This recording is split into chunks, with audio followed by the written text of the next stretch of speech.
Willkommen.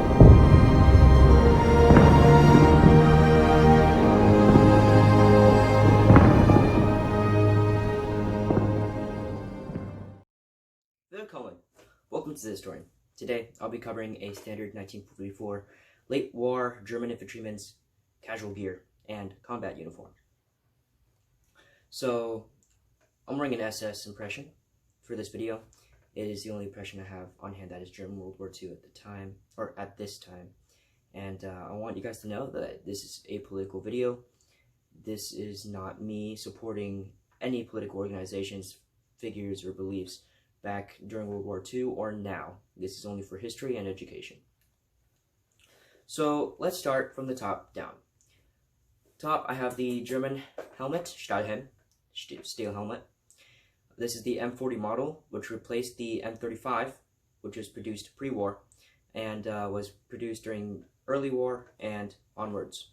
Now, since this is late war, it would be more casual for me to have the M42 helmet, which is produced, later on, and is the last generation of Stahlhelm during World War II.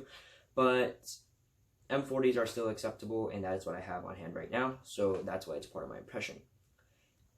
The red bag, M31 red bag strap that is wrapped around my helmet right now and tied in a knot on the left side is common practice for the SS in 1944, which is why I have it wrapped around my helmet. Depending what branch and what unit you're doing, it might make more sense for you personally to have something different going on your helmet. For example, if I was taught as Svethis S-Hitterjungen, they do have these helmets as well, plain helmets, but usually they also have helmet covers, which was very popular in late war, and especially the SS, which was elite and had much more modern gear than the Wehrmacht, which just had to make do. That being said, if you're Wehrmacht, you'd probably have more plain helmets instead of helmet covers, but since it's late war, anything goes. So yeah, just all depends. Next is going to be the Feldbluse, German for field blouse, or just tunic, which is a lot easier to say than field blouse, just because it's shorter and it's easier to roll off the tongue with. I'm wearing an M43 model. The difference between the types of tunics is it goes in order from M36 to M40 to M43 and M44. Yeah, and I did leave out M41 and M42, but those go between the M40 and M43. So M40, M41, M42, and M43. But those are kind of like minor factory productions, so it's not really on the main list of tunics, if you get what I mean. But they're there, for sure. Now, the difference between the M43 and other tunics, or at least its pre-war predecessors, is the tunic pockets are they have no flaps. I forgot. It started with a P. I was going to say, I forgot. So, it's not pleated. Pleated. It's not pleated. That's right. So it doesn't have the middle flap going down here like the M36 and the M40 does. I think the M41 does have it as well, but they discontinue it during the M42. So it doesn't have flaps or pleats. And the flaps themselves on the pockets, the flaps, like these flaps, not the flap going down, those are called pleats, are not curved. They're just straight so that Germany can save more wool and use them on other products. And this is called simplification. This started during the M41 production and onwards, down towards the M42, M43, and M44, because as the war continued, Germany needed to resupply or need to reroute their supplies to other things, so they had to start simplifying their uniforms to save resources to either produce more uniforms or allocate them to somewhere else to help the war effort, which is where Germany started losing.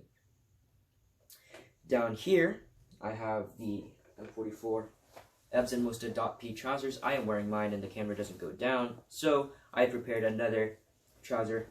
Now, if you guys are experts at camouflage, you guys would know that this Erbsenmuster.P 44 trousers is not actually the correct shade of .P 44. This is Military reproduction. I'm also wearing an Epic Military reproduction. So the .P 44 actually has more light green in it, the actual camouflage. This is mostly just brown, sand, and olive, and black. So this isn't correct, but it's okay. We're using these for film. So these are cheap and they're good for filming, and they're pretty comfortable. But these are M44 trousers. If you're Wehrmacht or SS, or well, if you're SS, this is probably be the best choice for you. M44 trousers. Obviously, you can wear wool trousers as well, but the Erbsenmuster was produced specifically for the SS, so that they can replace their smocks and just wear this uniform in general. Obviously, you see me, like I said, I'm wearing Erbsenmuster .44 tunic, trousers, but I am wearing a wool M43 tunic. Usually, I would either wear an Erbsenmuster 44 tunic over it to act as a smock, which they are supposed to replace, or just take this off in general in hotter climates and just wear the .44 tunic by itself, which was also common. But it's okay. I like the wool camouflage match or mix match. So like it's just like wool up here, camouflage down there. So, but yeah, I guess that's inaccurate for some groups. This isn't actually a portrayal of a specific unit. So, I'm just mixing and matching around. But if you're a Wehrmacht, that should be fine for you as well. But you could be wearing other forms of camouflage. This is specifically for SS. It's just what I'm wearing right now. But every soldier will have trousers. So obviously the uniform is really easy. It's just a tunic and trousers. It's the web gear that I'm about to talk about next that really confuses people, and it really confused me when I first got into German reenacting. Next, we have the German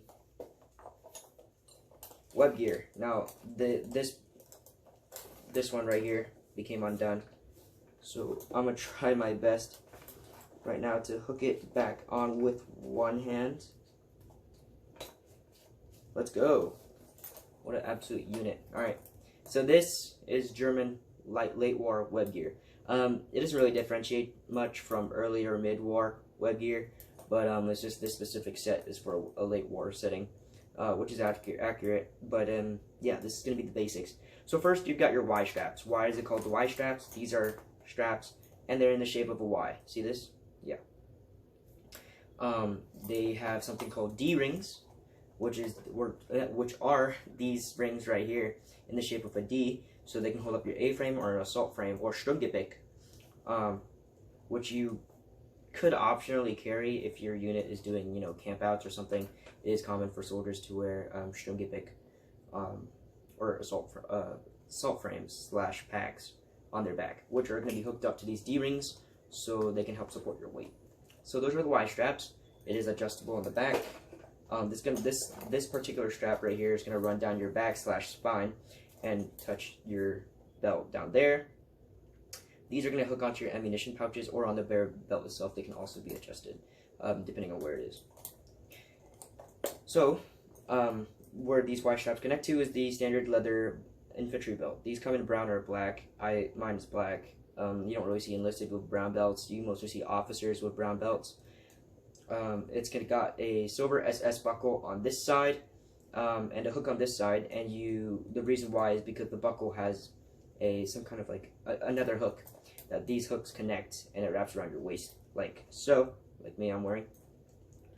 And on it you can carry canteens, shovels, etc.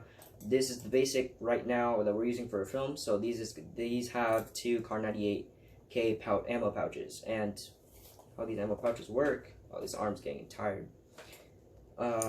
Is each pouch consists of 3 sub pouches, and each one can carry 1 stripper clip for the Kar 98K, and the stripper clip contains 5 rounds. So basically, 5 rounds for each sub pouch for a pouch, which is a series of 3 sub pouches. A standard soldier would have 2, so they would have 30 Kar 98K rounds at their disposal in 6 separate stripper clips for them to fire off. Now, I'm going to turn this around real quick. This is going to be the M1931 M31 bread bag / butt pack. This is going to be hanging at your butt while you're moving around and etc. It's also going to dangle off the belt with 3 separate straps here. 1 hook, 2 straps that you can wrap around, and a button. These are going to be carrying your personal equipment, extra ammunition, and food. Probably also some cleaning kits for your rifles if you prefer to keep it in your butt pack.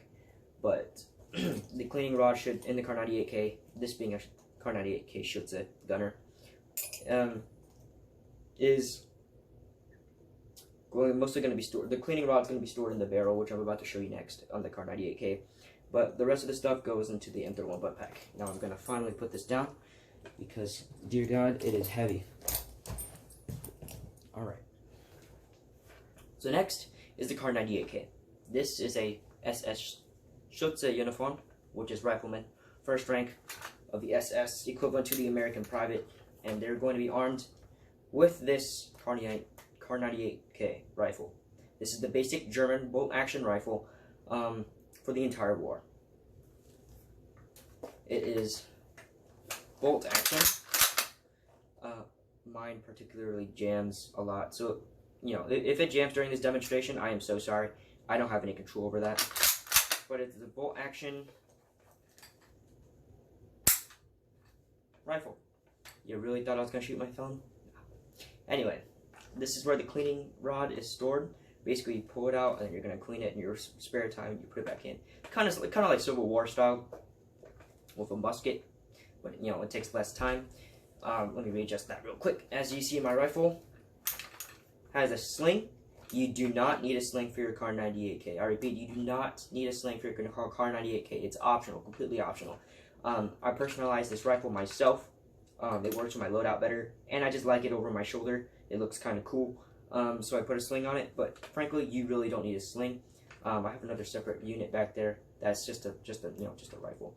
So slings are optional, but this rifle is going to be equipped with a bolt, a trigger, and a flip-up sight for marksmanship and range finding. So it's just a rifle. It's basically it. Almost every soldier in 1944 should have this. Almost every soldier in World War II, throughout the entire war, should have a Kar 98K. There's going to be special units with Sturmgewehr 44s, flamethrowers, officers with pistols, machine guns, submachine guns, and you know, all that jazz. But this is going to be your most reliable rifle for an impression, especially late war. But there are enlisted units in World War II that carried Sturmgewehr 44s or Sturmgewehr 44, Maschinenpistole 40, Flammenwerfer 41, but you have to be part of a Flammenwerfer unit to be a Flammenwerfer Geschütz, and lots of other stuff. Me, personally, I carry a P38 in my P38 holster. This can carry 2 magazines, and each magazine can carry 8 rounds each. So that'll be 16 rounds for a P38, in case I am in trouble. Usually, many would argue that the only time infantry units will have a pistol is when they are part of a MG or MG unit, or the MG gunner itself. This is late war. It's really not uncommon for standard enlisted infantry to have pistols. Obviously, you're not going to see every single soldier running around with a pistol, but there are those, especially when they're closer to the NCO or on the NCO ranks, that have pistols. And they don't really need to be part of a special unit like an MG unit or a Flammenwerfer, flamethrower unit, to have a pistol. So the reason why I have a pistol is because I like to whip out my P38 when I'm in trouble. I don't have a P38 yet, so just pretend it's there. Bang, bang, bang, took down the enemy, reload my rifle or whatever, and run, because a pistol is more maneuverable than a rifle ever will be. So let's say this. I have one more stripper clip in my pouch. Chink. It jammed. See what I mean? I'm sorry. I deal with this all the time. I'm sorry. So, are you? Okay, thank you. Alright, so, I'm going to fire it off. 1, 2, 3, 4, boom. Oh no, I am jammed. Out of ammo. So the reason why I have the sling is where it comes to play. I'll sling it over my shoulder. Scheiße! Americana. Pulls out a pistol, bang, bang, bang. He goes down. I can carry the pistol and run, or, just put it back and reload my Kar 98K if I have any more ammo. So, hence, I have 15 rounds, 3 stripper clips for my Kar 98, and 2 magazines, 16 rounds for my P38, just in case if I ever get in trouble. If I turn around, you're going to see literally, nothing. I'm carrying a basic kit as well, besides the P38. And, yeah, that's going to be the basic get-around of the German 1944 / late war in general infantryman's combat gear and combat uniform. I hope you guys found this useful, and if you guys didn't, just give me a dislike so I know what's up and fix it. And yeah, thank you very much. I keep saying